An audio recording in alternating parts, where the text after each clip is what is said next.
اعوذ باللہ من الشیطان الرجیم پناہ مانگتا ہوں میں اللہ کی شیطان مردود سے۔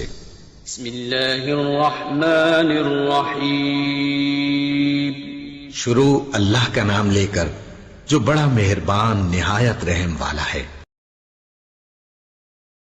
رب اشرح لي صدري ويسر لي امري واحلل عقدة من لساني يفقهوا قولي۔ سورۃ المؤمنون کی تلاوت کا آغاز ہوا اور آغاز سے ہی سورۃ المؤمنون کی جو تلاوت شروع ہوئی، رب العالمین فرماتے ہیں کہ قد افلح المؤمنون،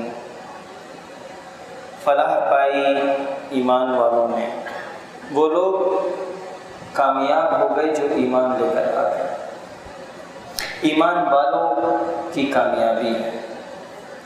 اب ساری زندگی ہم لوگ کامیابی کے پیچھے دوڑتے رہتے ہیں کہ ہم کامیاب ہو جائیں، اپنی اولاد کو بھی ہم کامیاب دیکھنا چاہتے ہیں۔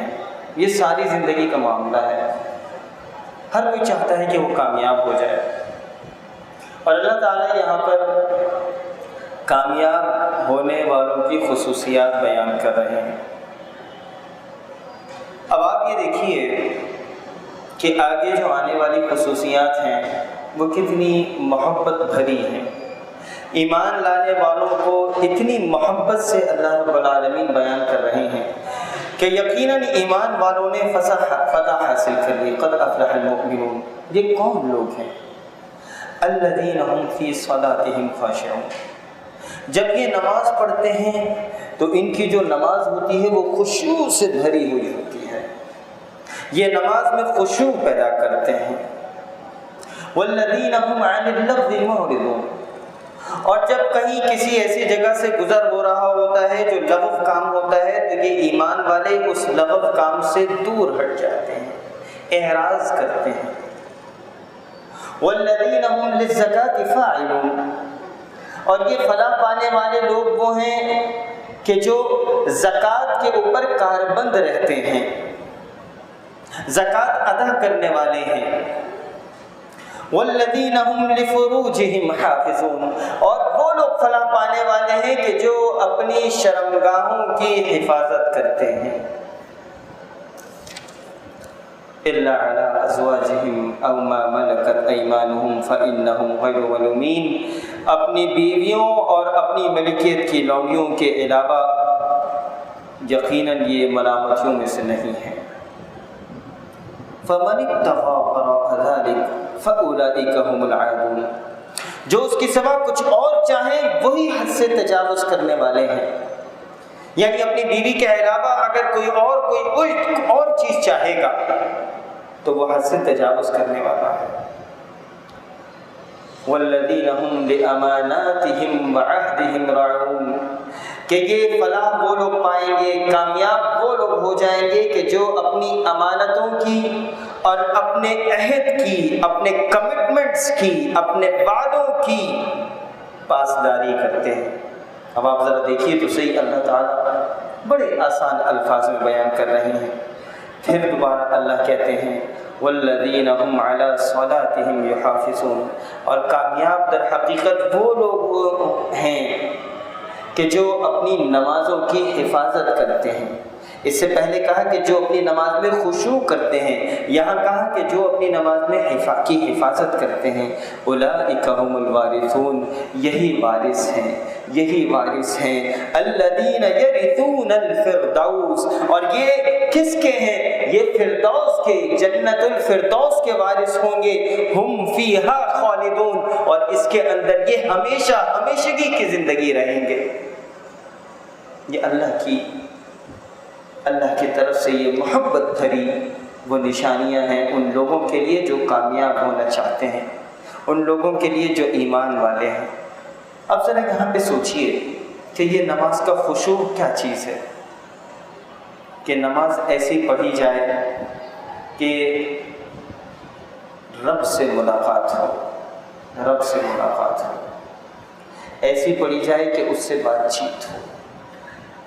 سوچیں کہ میں اس کے سامنے کھڑا ہوں، سوچیں کہ میں بیت اللہ کے اندر کھڑا ہوا ہوں، سوچیں کہ میں حرم کے اندر کھڑا ہوا ہوں، سوچیں کہ میں کعبۃ اللہ کے سامنے کھڑا ہوا ہوں، سوچیں کہ خود میں رب العالمین کے سامنے کھڑا ہوا ہوں اور اس سے میں بات چیت کر رہا ہوں۔ اب ذرا یہ سوچیے کہ اگر کبھی کسی کا بلاوا آئے یہاں پہ بیٹھے ہوئے لوگوں میں سے، اس کے باس کا جو ہائیسٹ لیول کا رینک کا ہو، یا کسی وزیر اعلیٰ کی طرف سے کوئی بلاوا آ جائے، یا کسی وزیر اعظم یا صدر کی طرف سے کوئی بلاوا آ جائے، تو ہوتا کیا ہے؟ بڑے سوٹڈ بوٹڈ ہو کر وہاں پر حاضری کے لیے جاتے ہیں، اور جب حاضری کے لیے جاتے ہیں جن کے سامنے حاضری ہوتی ہے، تو جن کے سامنے حاضری ہے، جس سے ملاقات ہے، پوری اٹینشن، پورا فوکس اس کی طرف ہے۔ ایسے ہی ہوتا ہے۔ لیکن ذرا سوچیں کہ ایک آدمی جس کی ملاقات ہو اور وہ کسی صدر یا وزیر اعظم سے ملاقات ہو اور اس ملاقات کے دوران میں وہ چیزوں سے کھیل رہا ہو، سامنے صدر یا وزیر اعظم بیٹھا ہو اور وہ کوئی فائلوں کے اندر لگا ہوا ہو، وہ تصویروں کو دیکھنا شروع کر دے، وہ ادھر ادھر کی چیزوں میں لگا رہے اپنا دل اس کا، تو وہ صدر یا وزیر اعظم اس سے کیا کہے گا؟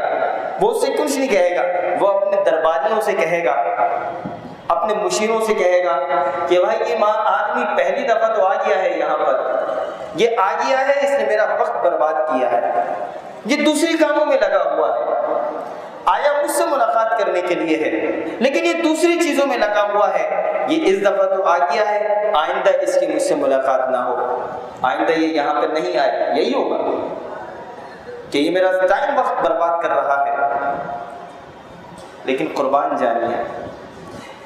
جائیے رب العالمین کی ذات کے اوپر، اس ہستی کے سامنے جب ہم حاضر ہوتے ہیں تو پتہ نہیں ہم لوگوں نے کتنی نمازیں پڑھی ہوں گی، ان نمازوں پہ ذرا غور تو کریں کہ کتنی ایسی نمازیں ایسی ہیں کہ جو ہم نے واقعتاً ملاقات کر کے پڑھی ہیں، لیکن وہ رب العالمین کبھی کہتا نہیں ہے کہ یہ آیا تھا، اس کے ذہن میں تو میں تھا ہی نہیں، اگلی دفعہ اس کو، وہ کہتا ہے اگلی دفعہ یہ مجھ سے بات کر لے گا، اگلی دفعہ یہ مجھ سے بات کر لے گا۔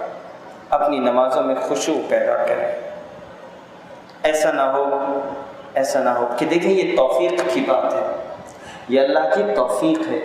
اگر یہ یاد نہیں رہتا، دیکھیں میں آپ لوگ تو ماشاءاللہ نماز پڑھ رہے ہیں نا، تو میں آپ کو ذرا اگلے رینک کی بات بتا رہا ہوں۔ میں آپ کو یہ نہیں کہہ رہا کہ بھئی نماز کا ماشاءاللہ پابند ہے، اب اگلا رینک یہ ہے کہ نماز میں خشوع کیسے پیدا ہو۔ دیکھیں بھئی کہ جب ہم نماز کے اندر حاضر ہوں رب العالمین سے، جب ہماری ملاقات ہو، تو یہ جو ملاقات ہے، اس ملاقات کے اندر ایسا نہ ہو کہ کہیں ہم بھول جائیں کہ پہلی رکعت میں ہیں، دوسری میں ہیں، تیسری میں ہیں، چوتھی میں ہیں، یہ بھول گئے۔ اچھا، اکثر لوگوں کو اگر بہت ساری صورتیں یاد ہیں تو پھر پہلی رکعت میں کون سی صورت پڑھی تھی اور دوسری میں کون سی صورت پڑھی تھی یہ یاد نہیں ہوتا، یا امام نے پہلی رکعت میں کون سی صورت پڑھی اور دوسری میں کون سی پڑھی۔ میں آپ کو بڑی اس سے بات بتا رہا ہوں، اپنا خود فلٹر کریں اپنے آپ کو کہ اگر مجھے یہ یاد ہی نہیں رہا کہ میں امام نے پہلی رکعت میں کون سی صورت پڑھی تھی، دوسری رکعت میں کون سی صورت پڑھی، تو اس کا مطلب ہے کہ حساب کتاب ذرا ٹیڑھا ہے، خشوع کا بھی وہ لیول نہیں آیا۔ اسی لیے کوشش کریں کہ اس خشوع کے لیول کو حاصل کرنے کی، اس لیول پر پہنچیں کہ جب اللہ سے ملاقات ہو تو کسی اور کا خیال نہ ہو۔ اس کے بعد آگے چل کر یہ بات آتی ہے کہ یا ایھا الرسل کلوا من الطیبات واعملوا صالحا، کہ اے پیغمبر حلال چیزیں کھاؤ اور نیک عمل کرو، تم جو کچھ کر رہے ہو اس سے میں بخوبی واقف ہوں۔ دیکھیں یہ اللہ کے نبیوں کو، انبیاء کو یہ بات کہی گئی کہ حلال چیز کھاؤ، کیونکہ یہ جو لقمہ حلال ہوتا ہے در حقیقت یہ لقمہ حلال کوئی نہ کوئی رزلٹ لے کر آتا ہے، لیکن جو لقمہ حرام ہوگا اس سے کیا رزلٹ ملے گا؟ اولاد کی نافرمانی کا ہوگا رزلٹ، اولاد پتہ نہیں کن کن کاموں میں لگ جائے گی۔ تو اس لیے میں آپ کو یہ بات بتانا چاہتا ہوں کہ یہ لقمہ حلال بہت امپورٹنٹ ہے۔ حلال کھائیں، حلال کسی کے مال کے اوپر قبضہ نہ کریں، کسی کو دھوکہ نہ دیں۔ یہاں پر میں آپ کو ایک بات سمجھانا چاہتا ہوں کہ دیکھیں دنیا میں ایک مکافات عمل ہے۔ مکافات عمل کا مطلب ہے لا آف کمپنسیشن۔ دیکھیں دنیا دار الامتحان ہے، دار الجزا نہیں ہے۔ یہاں پہ امتحان ہوگا، لیکن اللہ تعالیٰ نے اس کو بعض اوقات دار الجزا میں بھی، یہاں پر بھی لوگوں کو اس کی جزا ملتی ہے۔ اس کو ہم کہتے ہیں مکافات عمل۔ جیسا بوگے ویسے ہی کاٹو، اس کو انگلش میں کہتے ہیں لا آف کمپنسیشن۔ میں آپ کو یہ بات سمجھانا چاہتا ہوں کہ اگر آج آپ کسی کے ساتھ نیکی کریں گے، کسی کے ساتھ بھلائی کریں گے، اگر کسی کو ضرورت ہے 10,000 روپے کی اور آپ نے کسی کو 10,000 روپے کی ضرورت کو پورا کر دیا، وہ کسی اور کی ضرورت پورا کرے گا، وہ کسی اور کی کرے گا، وہ کسی اور کی ہوتے اگر کسی دن مجھے 10,000 کی ضرورت پڑ جائے گی تو یہ اللہ تعالیٰ کا قانون ایسا ہے، لا آف کمپنسیشن یہ مجھے بتاتا ہے، مکافات عمل یہ بتاتا ہے کہ اگر کبھی مجھے ضرورت پڑ گئی تو مجھے 10,000 کی ضرورت پڑی تو کوئی ایسا آدمی آئے گا جو اللہ کی طرف سے اللہ کا بندہ ہوگا اور میری وہ 10,000 کی ضرورت پوری کر دے گا۔ کبھی کبھی ایسا ہوتا ہے کہ میں نے کسی اپنے بھائی کی کہ جو ضرورت کے اندر موجود تھا، اس کو 10,000 کی ضرورت تھی، میں نے اسے 10,000 کی شدید ترین جو اسے ضرورت تھی میں نے اس کی پوری کر دی۔ اس نے کسی اور کی اس نے کسی اور کی ہوتے ایسا ہوا کہ مجھے کبھی ضرورت پڑ گئی 1,00,000 روپے کی۔ تو کبھی کبھی ایسا ہوتا ہے کہ اللہ تعالیٰ میری وہ 1,00,000 کی ضرورت پوری کر دیتا ہے، اس وجہ سے کہ میں نے کسی اور کی 10,000 کی ضرورت پوری کری تھی۔ اور کبھی کبھی ایسا ہوتا ہے کہ میں نے کسی کی 10,000 کی ضرورت پوری کری، اس نے کسی اور کی کری، ہوتے اتنی دیر ہو گئی کہ ہم اس دنیا سے رخصت ہو گئے۔ ہم اس دنیا سے کیا ہو گئے؟ رخصت ہو گئے۔ تو جب ہم اس دنیا سے رخصت ہو گئے تو پھر اس کا بدلہ آپ کی اولاد کو ملتا ہے۔ یہ ہے لا آف کمپنسیشن، مکافات عمل۔ اب اس کی ایک اور چیز ذرا سن لیجیے۔ اس کی ایک اور چیز یہ ہے کہ دیکھیں دھوکہ، فریب، جھوٹ، دغا بازی یہ کبھی مرے گا نہیں، کبھی نہیں مرتا۔ دھوکہ کبھی نہیں مرتا۔ آپ نے کسی کو دھوکہ دیا وہ نہیں مرے گا۔ اچھا میں پھر دوبارہ یہ بات بتا دوں کہ دنیا دارالامتحان ہے، ضروری نہیں ہے کہ ہر چیز کا بدلہ اس دنیا میں مل جائے، لیکن اللہ تعالیٰ بہت سو کو ان کی دنیا کے اندر کیا ہوا دکھا دیتا ہے۔ اسی لیے قرآن کے اندر کئی جگہ آتا ہے کہ وَمَا أَصَابَكُم مِّن مُّصِيبَةٍ فَبِمَا كَسَبَتْ أَيْدِيكُمْ، کہ لوگوں کے اوپر جو مصیبت آتی ہے وہ ان کے اپنے ہاتھوں کی کمائی ہے، ان کی اپنی وجہ سے وہ مصیبت آتی ہے، ہم اس کو مصیبت کے اندر نہیں ڈالتے۔ بنیادی وجہ مصیبت کی وہ خود ہوتے ہیں۔ اس لیے اب سنیے کہ دیکھیں جھوٹ، دغا بازی، دھوکہ، فریب یہ کبھی نہیں مرتا۔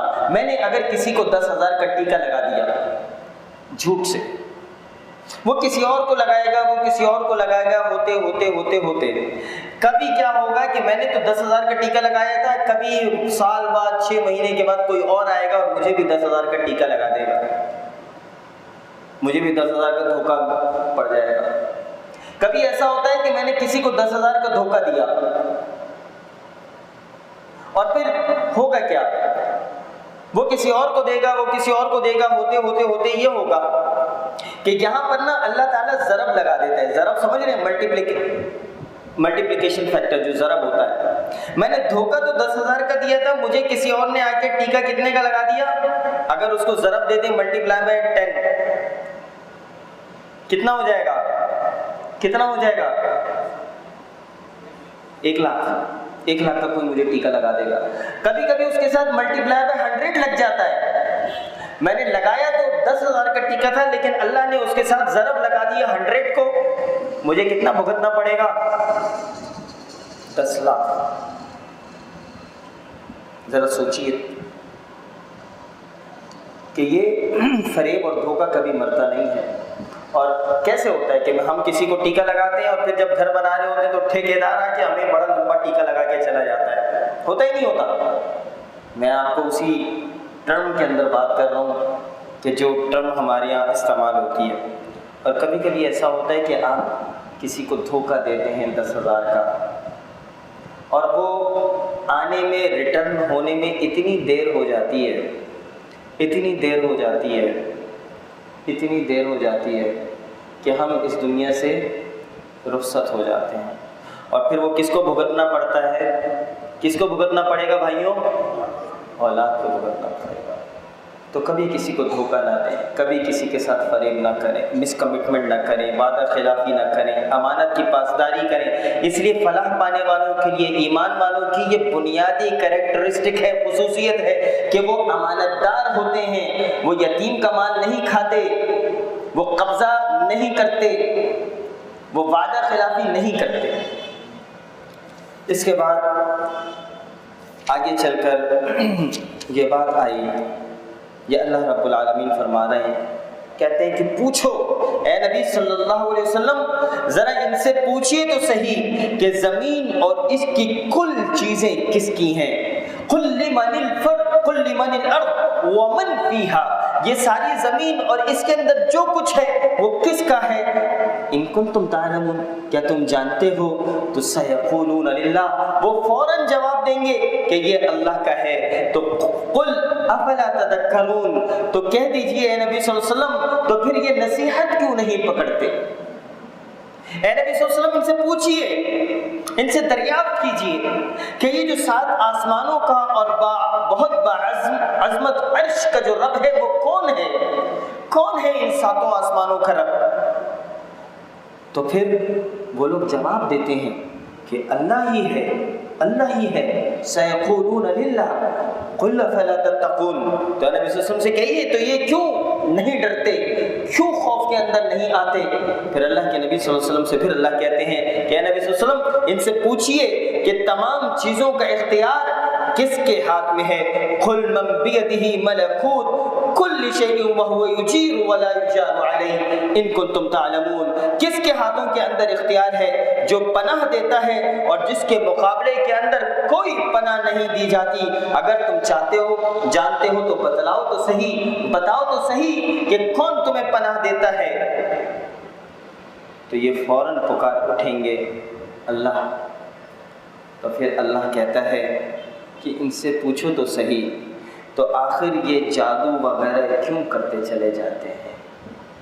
کیوں اللہ پہ ایمان لے کر نہیں آتے؟ جب پتہ ہے، سمجھتے ہیں کہ اللہ ہی ہے، جب یہ ساری چیزوں کا پتہ ہے کہ پیدا کرنے والا، زندگی دینے والا، موت دینے والا، رزق دینے والا، بچوں کو پیدا کرنے والا، یہ ساری چیزیں دینے والی ذات صرف اللہ کی ہے، تو پھر کیوں محبت نہیں کرتے؟ کیوں عقل سے کام نہیں لیتے؟ کیوں تقوی کی زندگی اختیار نہیں کرتے؟ یہ اللہ رب العالمین کی طرف سے سوالات ہیں۔ پھر اس کے بعد سورۃ النور کی تلاوت شروع ہوئی۔ سورۃ النور کی تلاوت میں یہ جو ابھی پچھلی جو آیتیں تھیں، یہ آیت نمبر 86، 84، 85، 86، 87 اور 88 اور یہ آیتیں یہاں پر بیان ہوئی۔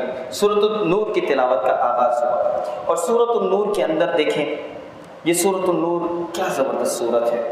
سورۃ النور کی انشاءاللہ ہم آپ تمام احباب کو تفسیر دیں گے۔ یہ سورۃ النور کی تفسیر انشاءاللہ تمام احباب پڑھیں۔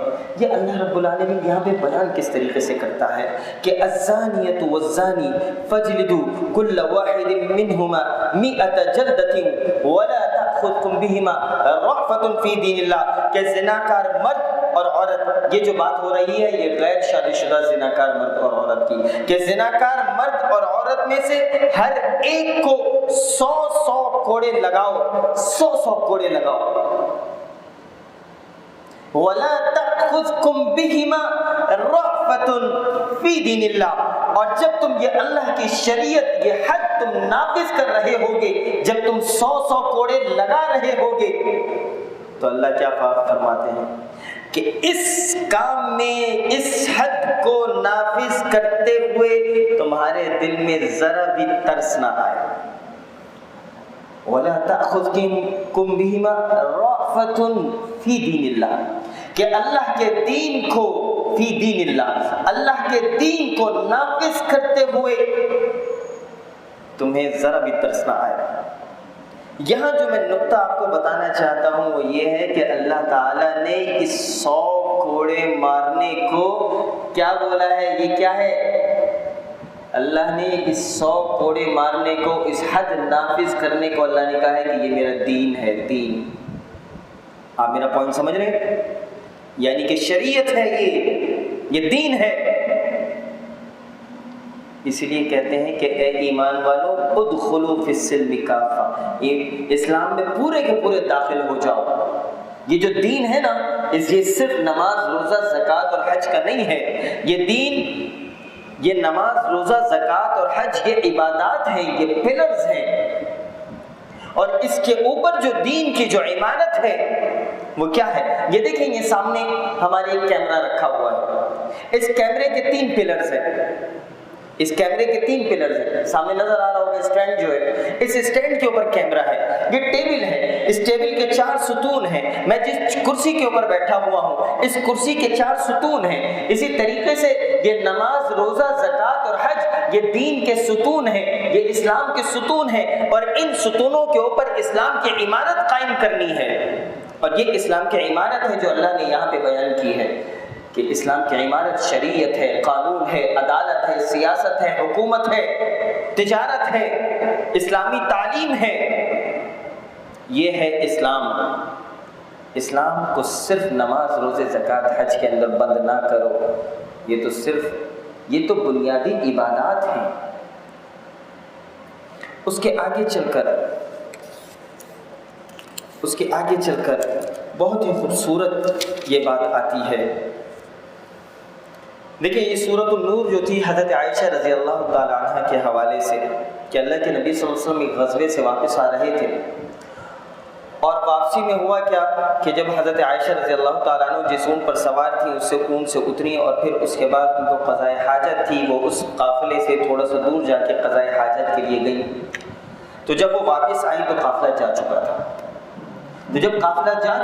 تو اس کے بعد وہ اسی جگہ پر جہاں پر وہ موجود تھیں وہ انہوں نے اپنے اوپر کپڑا رکھ کے وہاں پہ لیٹ گئی کہ اب قافلے سے پیچھے چلنے والا کوئی بھی آ رہا ہوگا تو وہ مجھے دیکھ لے گا اور پھر مجھے اپنے ساتھ قافلے تک لے کر چلا جائے گا۔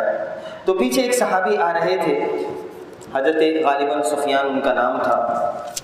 تو وہ جب آگے آنے لگے تو ہوا یہ کہ جب وہ مسلمانوں کے قافلے کے قریب پہنچے تو پھر ہوا یہ کہ لوگوں نے دیکھا کہ یہ حضرت صفوان اور حضرت عائشہ رضی اللہ تعالیٰ عنہ آ رہے ہیں۔ عائشہ رضی اللہ تعالیٰ عنہ اونٹ کے اوپر بیٹھی تھی، صفوان رضی اللہ تعالیٰ عنہ جو تھے وہ اس اونٹ کی رکاب پکڑ کے پیدل چلتے ہوئے آ رہے تھے۔ تو وہ جو منافقین تھے ان منافقین نے وہ خود جو عبداللہ ابن ابی اس قافلے کے اندر موجود تھا، عبداللہ ابن ابی، اس نے ایک فساد کھڑا کر دیا، بہتان لگا دیا حضرت عائشہ رضی اللہ تعالیٰ عنہ کے اوپر کہ دیکھو بھائی، یہ دیکھو یہ نبی کی بیوی ہیں اور یہ کیا کر کے آ رہی ہیں معاذ اللہ، اور ایک بہت بڑا طوفان کھڑا ہو گیا۔ اب آپ اندازہ لگائیے آپ کی بیوی کے اوپر کوئی اس طریقے کی تہمت لگائے۔ یہ دین تھا جس کے اوپر اللہ کے نبی صلی اللہ علیہ وآلہ وسلم کی قربانی تو دیکھیے، اس دین کی خاطر اللہ کے نبی کی جو 2 بیٹیاں تھیں ان کی طلاق ہو گئی تھی۔ آپ کو پتہ ہے ابو لہب کے جو بیٹے تھے انہوں نے طلاق دی تھی، اور یہ بیوی کے بارے میں بھی لوگ اگر تہمت لگائیں، اس دین کی خاطر کتنی قربانی دی، اور خود اللہ کے نبی صلی اللہ علیہ وسلم کی تو نسل اس دین کے لیے قربان ہو گئی، ان کا خون حضرت حسین رضی اللہ تعالیٰ عنہ کا خون اس زمین کے اندر شامل ہوا، تب جا کے یہ دین میرے اور آپ تک پہنچا ہے۔ اور یہاں پر جو بات سمجھنے کی ہے وہ یہ ہے کہ حضرت عائشہ رضی اللہ تعالیٰ عنہ کے اوپر جب یہ بات آ گئی تو اب اللہ کے نبی بہت غمزدہ تھے، حضرت ابوبکر صدیق رضی اللہ تعالیٰ عنہ بہت غمزدہ تھے، اور یہ بہت لمبا عرصہ گزر گیا، بڑا سخت وقت تھا۔ اور پھر اوپر سے ایک دفعہ حضرت نبی کریم صلی اللہ علیہ وسلم حضرت عائشہ کے پاس آئے اور کچھ اسی طریقے سے بات کرنے لگے، اور تو حضرت عائشہ رضی اللہ تعالیٰ عنہ نے کہا کہ اگر آپ بھی میرے بارے میں یہ سمجھتے ہیں تو پھر کیا ہوگا۔ وہ تھوڑی سی ناراضگی کی کیفیت میں تھی، اور اسی وقت پھر اللہ رب العالمین کی طرف سے برات کا اعلان ہوا۔ حضرت عائشہ رضی اللہ تعالیٰ عنہ کی حضرت عائشہ کی صفائی کے لیے اللہ رب العالمین نے قرآن کی آیات نازل کی ہیں۔ آپ اندازہ لگائیے، اللہ رب العالمین نے قرآن کی آیات نازل کی۔ تو انشاءاللہ آپ تمام احباب سے گزارش ہے کہ اس کی تفسیر ضرور پڑھیے گا، اور اسی کے اندر آگے چل کر یہاں یہ بات آتی ہے پردے کے حوالے سے، حجاب کے حوالے سے۔ میں جب آپ سے بات کروں گا کہ یہ حجاب کے حوالے سے میں بھی آپ سے بات کرنے لگا ہوں، تو آپ کا کیا خیال ہے یہ کن لوگوں کے بارے میں بات ہوگی؟ کن لوگوں کے بارے میں بات ہوگی حجاب کے حوالے سے؟ خواتین ہیں؟ دیکھیں بھائی، یہ ایک نارمل انڈرسٹینڈنگ ہے. لوگ سمجھتے ہیں کہ جب بھی حجاب کی بات آئے گی تو خواتین کا معاملہ ہے. اب دیکھیں میں قرآن کی آیات پڑھتا ہوں. اللہ رب العالمین فرماتے ہیں کہ قل للمؤمنین، اے نبی کریم صلی اللہ علیہ وسلم ان مومن مردوں سے یہ بات کہہ دیجئے، یغضوا من ابصارہم، کہ اپنی نگاہوں کو نیچے رکھیں. دیکھیں حجاب کے بعد ہم سمجھتے خواتین کے اوپر ہے، لیکن اللہ نے جو حکم پہلے نازل کیا ہے وہ مردوں کے لیے ہے کہ اے نبی صلی اللہ علیہ وسلم ان سارے مردوں کو بتا دیجئے کہ یغضوا من ابصارہم ویحفظوا فروجہم، اور اپنی شرمگاہوں کی حفاظت کریں. اور پھر اس کے بعد اللہ کے نبی صلی اللہ علیہ وسلم کے ذریعے اللہ تعالیٰ نے یہ لوگوں کو بتایا کہ وَقُلْ لِلْمُؤْمِنَاتِ، اور اے نبی کریم صلی اللہ علیہ وسلم ان ساری مومن عورتوں کو بتا دیجئے کہ یغضضن من ابصارہن، اپنی نگاہوں کو نیچا رکھیں، وَيَحْفَظْنَ فُرُوجَهُنَّ، اور اپنی عصمت میں فرق نہ آنا دیں، وَلَا يُبْدِينَ زِينَتَهُنَّ إِلَّا مَا ظَهَرَ مِنْهَا، اور اپنی زینت کو ظاہر نہ کریں. یہ جو زینت ہے یہ کیا ہے؟ اپنی زینت کو ظاہر نہ کریں. سب کو پتہ ہے، میری بہنیں جو اوپر بیٹھی ہیں خواتین کو بھی پتہ ہے کہ عورتوں کی زینت کیا ہے. سب سے زیادہ جو اٹریکشن ہے وہ عورت کے چہرے سے ہوتی ہے اور مرد کی زبان سے ہوتی ہے. مرد کی جو زبان ہوتی ہے نا وہ بہت بہلا اور پھسلا دیتی ہے، اور عورت کا جو چہرہ ہے وہ در حقیقت وہ زینت ہے. اپنی زینت کو ظاہر نہ کریں سوائے اس کے کہ جو ظاہر ہے، اور اپنے گریبانوں پر اپنے اوپر اپنی اوڑھنیاں ڈالے رہیں، اور اپنی آرائش کو کسی کے سامنے ظاہر نہ کریں سوائے اپنے خاوندوں کے یا اپنے والد کے یا اپنے خسر کے یا اپنے لڑکوں کے یا اپنے خاوند کے لڑکوں کے یا اپنے بھائیوں کے یا اپنے بھتیجوں کے یا اپنے بھانجوں کے یا اپنے میل جول کی عورتوں کے یا غلاموں کے یا ایسے نوکر چاکر مردوں کے جو شہوت والے نہ ہوں، یا ایسے بچوں کے جو عورتوں کے پردوں کی باتوں سے مطلع نہ ہوں. ان لوگوں کے سامنے آپ آ سکتی ہیں، اپنی زینت دکھا سکتی ہیں. اس کا مطلب یہ ہے کہ میل جول کی جو عورتیں ہیں ان کے علاوہ دوسری عورتوں کے سامنے بھی اپنی زینت ظاہر نہ کرو، کہ کہیں ایسا نہ ہو کہ وہ دوسری عورتیں جا کے تمہارے بارے میں دوسروں کے بتائیں. کیوں؟ کہ اللہ تعالیٰ یہ اتنا قیمتی اثاثہ ہے کہ اللہ تعالیٰ اس کی حفاظت کروانا چاہتا ہے. اور یہاں پر اگلے جو الفاظ ہیں وہ یہ ہیں کہ وَلَا يَضْرِبْنَ بِأَرْجُلِهِنَّ لِيَعْلَمَ مَا يُخْفِينَ مِنْ زِينَتِهِنَّ وَتُوبُوا إِلَى اللَّهِ جَمِيعًا أَيُّهَا الْمُؤْمِنُونَ لَعَلَّكُمْ تُفْلِحُونَ. یہ کہ اس طرح زور سے پاؤں مار کر نہ چلے، یعنی کہ ان کے چلنے کی بھی آواز نہ آئے. ان کی پوشیدہ زینت معلوم ہو جائے. اے مسلمانوں تو سب کے سب اللہ کی جناب میں توبہ کرو تاکہ تمہاری نجات ہو جائے. اب یہاں پر ایک مختصر سی میں بات بتاؤں گا. حکم تو یہ ہے کہ مردوں کے پائنچے ٹخنوں سے اوپر ہو، لیکن ہو اب کچھ اور رہا ہے. اس شیطان نے لوگوں کو ایسا کر دیا ہے کہ یہ جو لباس ہے یہ لباس سے زیادہ بے لباسی بن گئی ہے. اس لیے اللہ رب العالمین سے دعا کریں کہ اللہ یہ بے لباسی بھی اللہ تعالی کی عذاب میں سے، اس کی تنبیہ میں سے ایک چیز ہے جو ہم حضرت آدم اور ابلیس کے معاملے کے اندر پہلے سمجھ چکے ہیں.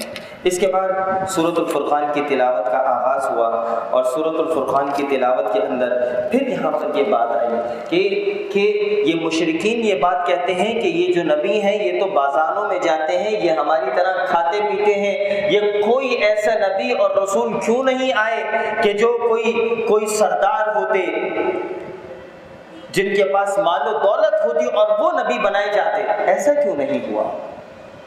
تو یہ مشرکین مکہ کو یہ بات بتائی گئی، یہ مشرکین کو، منافقین کو یہ بات سمجھائی گئی اور بتائی گئی کہ چونکہ یہاں پہ دنیا میں رہنے والے لوگ انسان ہیں، انسانوں کی ہدایت کے لیے اللہ تعالیٰ نے انسان کو ہی نبی بنا کر بھیجا ہے تاکہ ان کی ہدایت کی ذمہ داری پوری ہو۔